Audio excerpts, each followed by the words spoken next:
I came home 2 days early from Seoul. No texts, no calls. Just showed up. The house was too quiet. I dropped my bag by the door and headed to the kitchen. I wasn't looking for anything in particular. Until I saw it, a half-empty whiskey glass on the counter. My glass.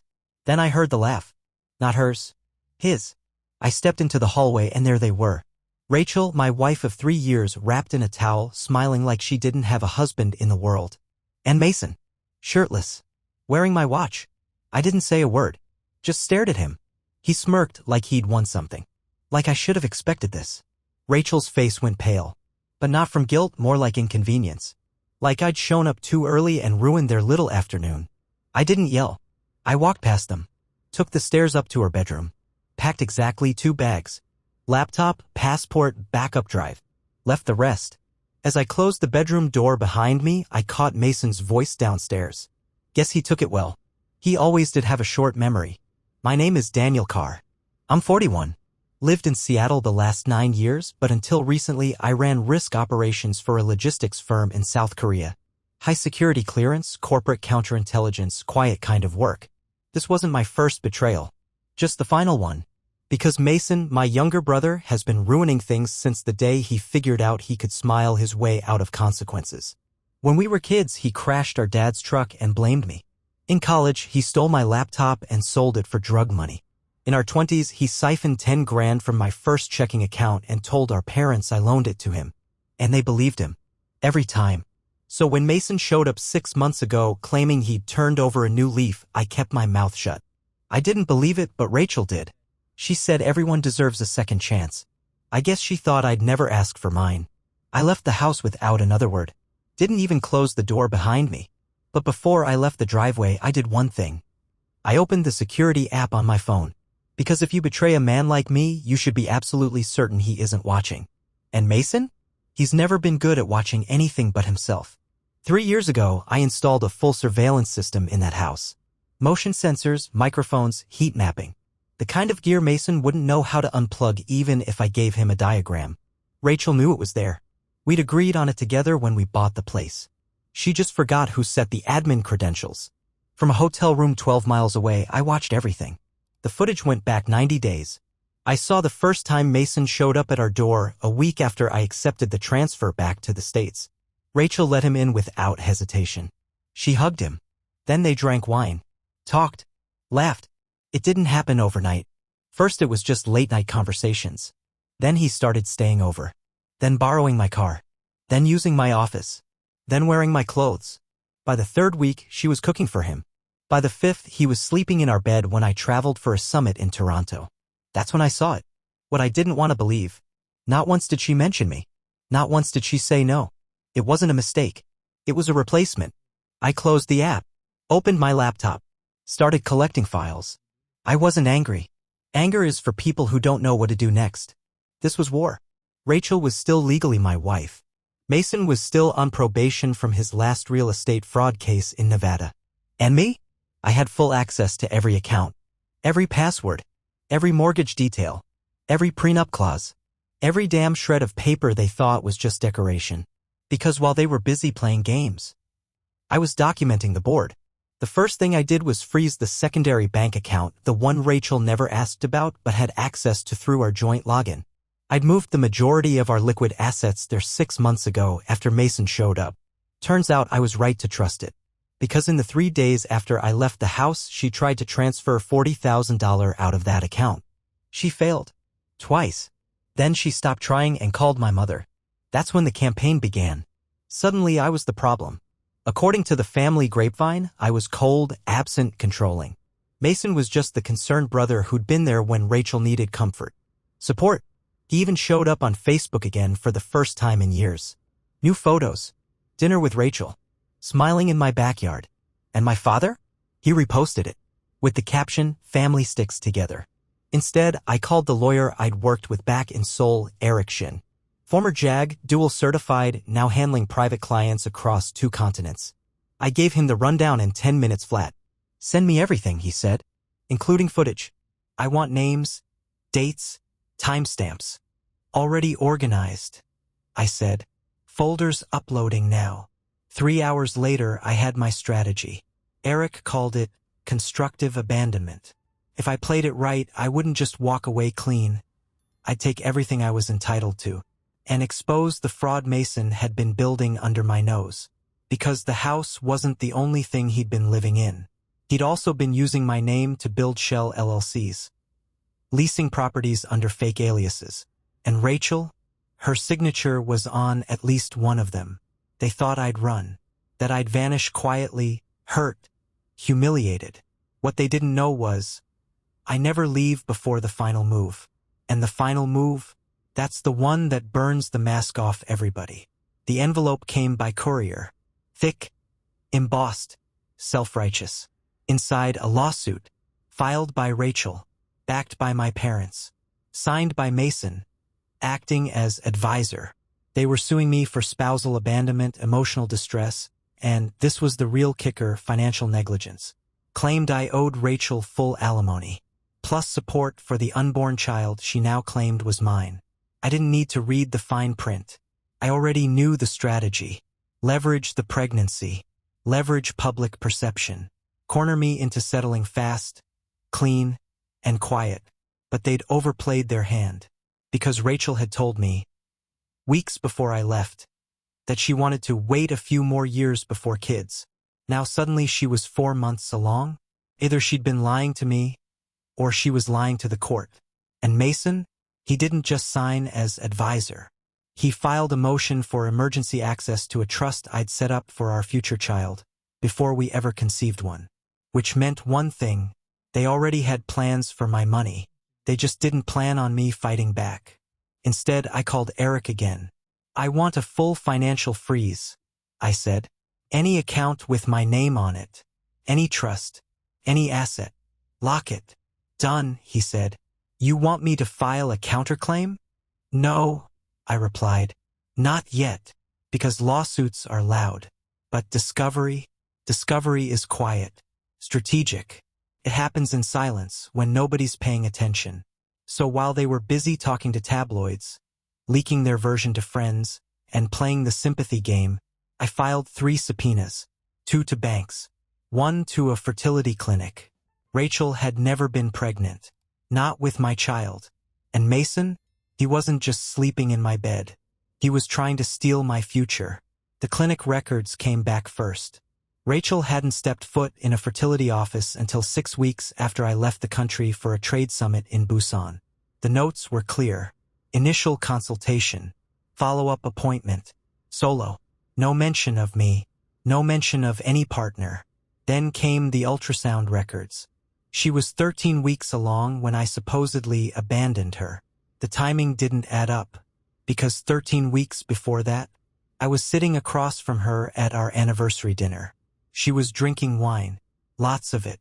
No signs, no symptoms, just laughs and lies. I sent everything to Eric. Still think we wait on the counterclaim? I asked. No, he replied. Time to file. The DNA test was the next step. I didn't expect cooperation, so I prepared for resistance. But Mason, idiot that he is, actually offered to submit one. Arrogance has a flavor. This tasted like cheap cologne and borrowed pride. The results took 8 days. During that time, Rachel posted a carefully curated photo on social media. A sonogram, captioned, "Sometimes the best things come from the hardest chapters. Grateful for family." The likes poured in. So did the sympathy. Then the envelope arrived. Lab certified. I opened it in silence. Read it once. Read it again. 99.97% match. The child wasn't Mason's. It was mine. I stared at the paper, not feeling shock or betrayal. What I felt was control, because now the legal positioning changed. Rachel had lied to the court, lied to her lawyer, lied in her filings. And Mason?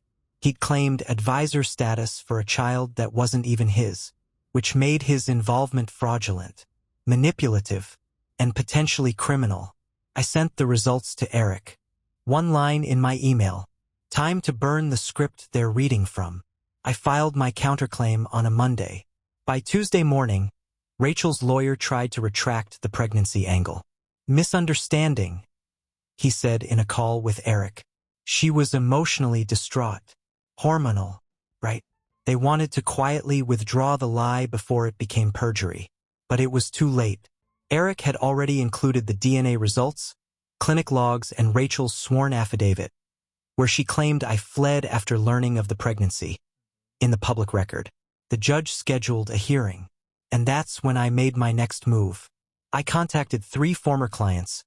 Each of them owed money from failed real estate ventures Mason had managed in the past 2 years. I shared what I had, proof of aliases, dummy LLCs, forged applications. Mason had been laundering my name through shell companies tied to our shared home address. All while on probation. 2 of the clients filed their own claims that week. The third, an old finance guy from Portland, went straight to a journalist. That article dropped 3 days before the hearing. Real estate fraud, family betrayal, and the brother behind the curtain. Mason's photo was front and center. So was Rachel's. One shot had them walking out of a spa together, captioned as expecting parents. The article exposed everything. The fake LLCs. The abuse of trust. The lawsuit against me that now looked like a scam. And then buried halfway through the piece, a single line that detonated the quiet little image they'd built. Court records confirm Mr. Carr is the biological father of the child in question. They tried to call me that night. Mason left a voicemail full of rage and empty threats. Rachel's message was softer. Broken. Can we talk? I didn't mean for it to go this far. But it had gone exactly this far. Because while they were out there building a lie, I'd been building a record. Now everyone was watching. And next week? Next week the court would be too. The hearing was set for 10 a.m. Family Court, downtown Seattle. Neutral ground, but I'd done my prep. Eric met me on the steps. Calm. Briefcase in one hand, binder in the other. They don't know what's coming, he said. I know, I replied. That's why it's going to work. Inside, Rachel sat with her attorney, expression flat, hands folded, playing the quiet victim. Mason wasn't technically part of the hearing, but he showed up anyway. The judge entered, we rose, and the hearing began. Their side opened with a statement about reconciliation. Claimed Rachel never intended to pursue full alimony, only temporary financial support until the child arrived. Eric didn't interrupt, just waited. When our turn came, he walked the court through a clean, surgical timeline, the faked pregnancy claim, the premature alimony demands, the misrepresentation in sworn filings. Then he pulled out the thumb drive. Security footage. From the day I returned home. Mason shirtless. Rachel in a towel. My whiskey on the counter. My watch on his wrist. The judge's face didn't move, but the silence in the courtroom thickened. Rachel shifted. Her attorney leaned in, whispered something. But it got worse. Because after the video, Eric handed the judge a packet. Pages of emails and text messages Rachel had deleted, but I'd recovered from our home server. Messages to her best friend. Her mother. Even Mason. All discussing how they would leverage the situation for financial gain. How he'll cave if we push hard enough. How his pride won't let this get messy. It was already messy. Just not in the way they planned. The judge looked over the rim of her glasses. Is this accurate? She asked Rachel's attorney. He hesitated. We need time to verify. You've had 6 weeks, the judge said. Seems he used his time more wisely. Then she turned to me. Mr. Carr, is there anything else you wish to submit at this time? I nodded once. Passed forward a folder.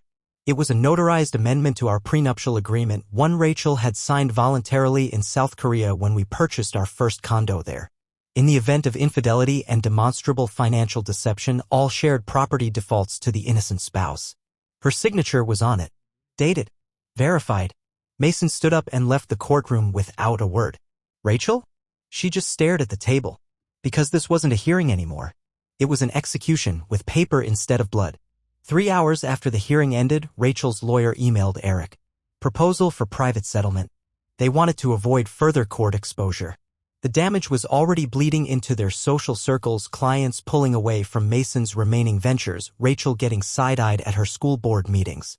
They offered me the house, full custody rights pending birth, and a sealed record in exchange for dropping all additional claims. They were losing. I told Eric to respond with 2 words, not interested. Because I didn't just want out, I wanted the facts on record. I wanted the pattern known. I wanted Mason's fraud exposed, documented, and tied to Rachel by name in every legal summary available to public record. This wasn't about revenge. This was about setting the narrative straight for the rest of my life and for the child they tried to weaponize. Meanwhile, Mason made his move. He went on a podcast. Small-time local garbage. Claimed the footage had been edited.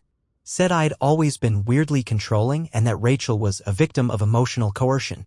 The clip didn't get traction, because by then I'd already made mine.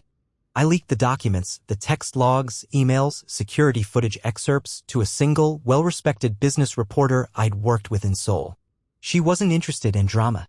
She cared about fraud, about strategy. Her article hit harder than gossip ever could. Manipulation, real estate shells, and the weaponization of custody. How one man documented a family coup. Rachel stopped posting. Mason's accounts went dark. My father emailed me for the first time in 5 months. It was 2 lines. We were wrong. We didn't know. I didn't respond. Some things don't need answers. Just distance. But I wasn't finished.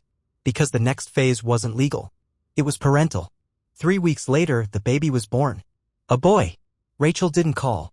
Didn't text. I found out through a third-party court notification, standard practice when paternity and custody are in legal flux. But here's the thing. I'd already filed for full parental rights. The DNA results made it straightforward. The judge ordered visitation within 72 hours. No drama, no negotiation. I walked into that hospital room calm, dressed like I was heading into a boardroom. Rachel didn't speak, just stared down at the blanket in her arms.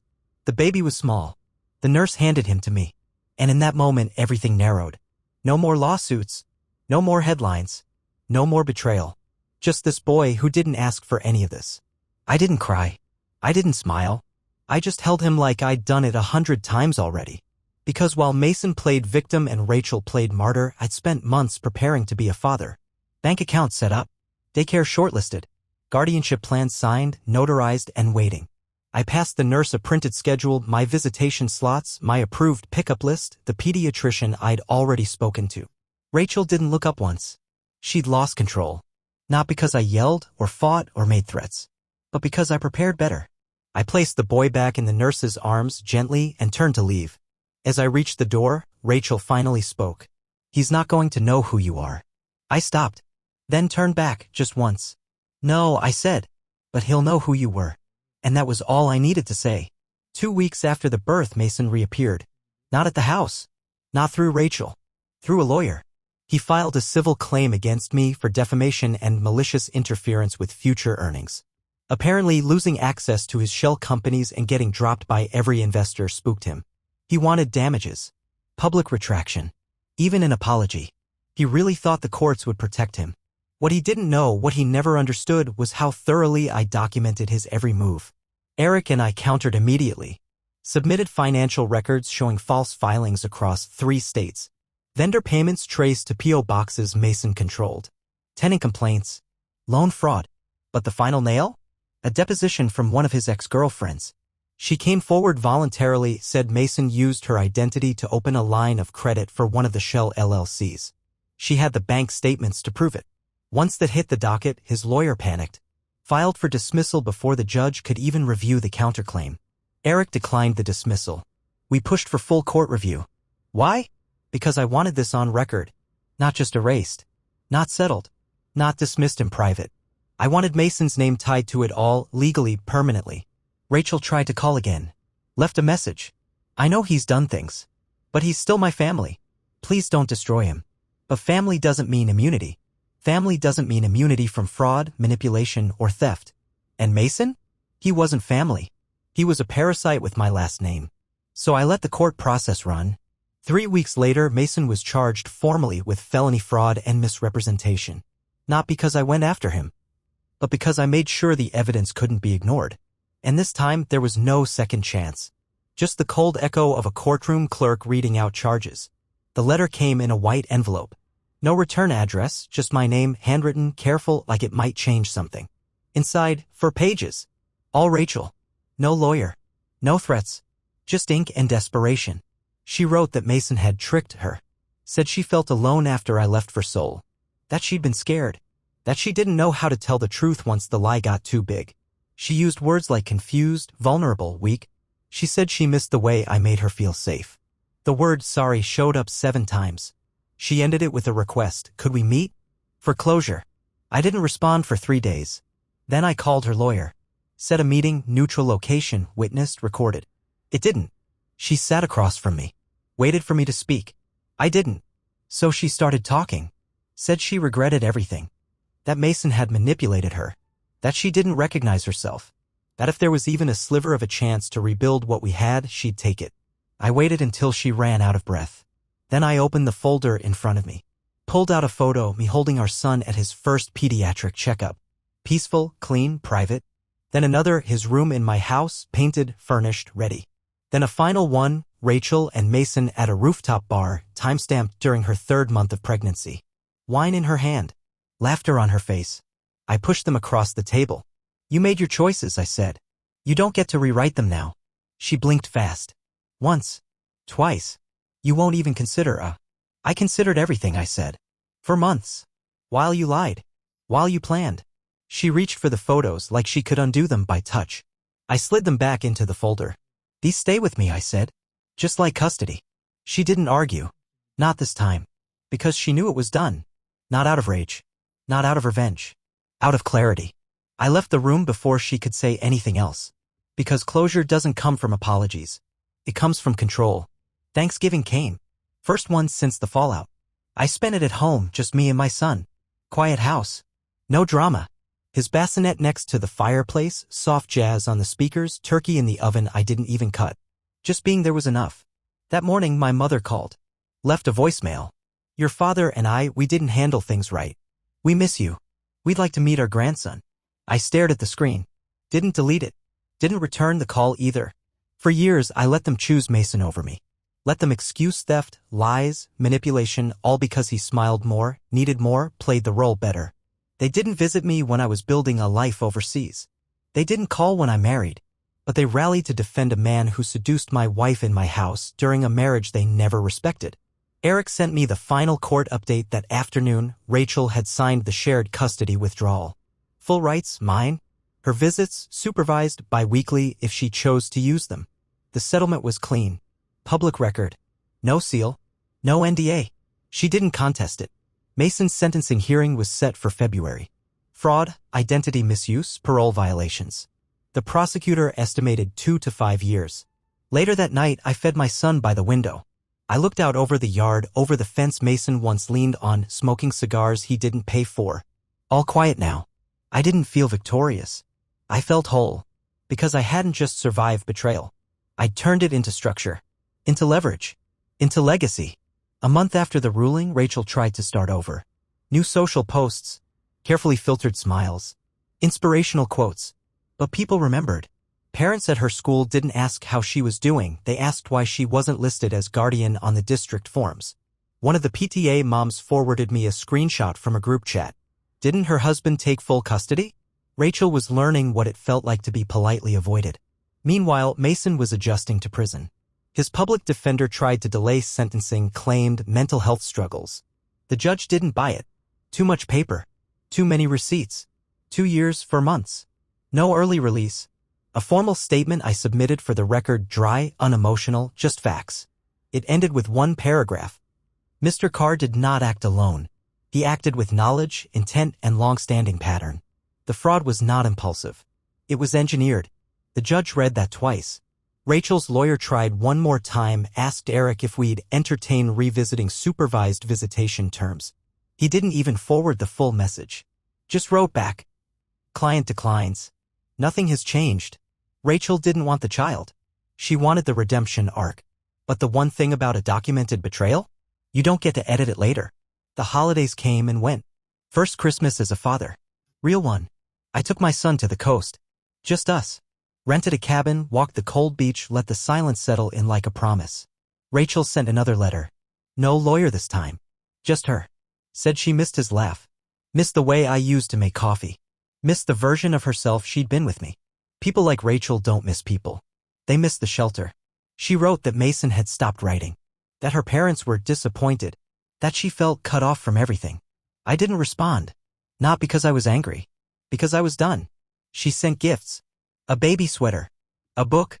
A card with her handwriting. They went in a drawer I don't open. I'm not bitter. I'm not haunted. But I remember. I remember her silence the day I walked out. I remember the way she flinched when the footage played.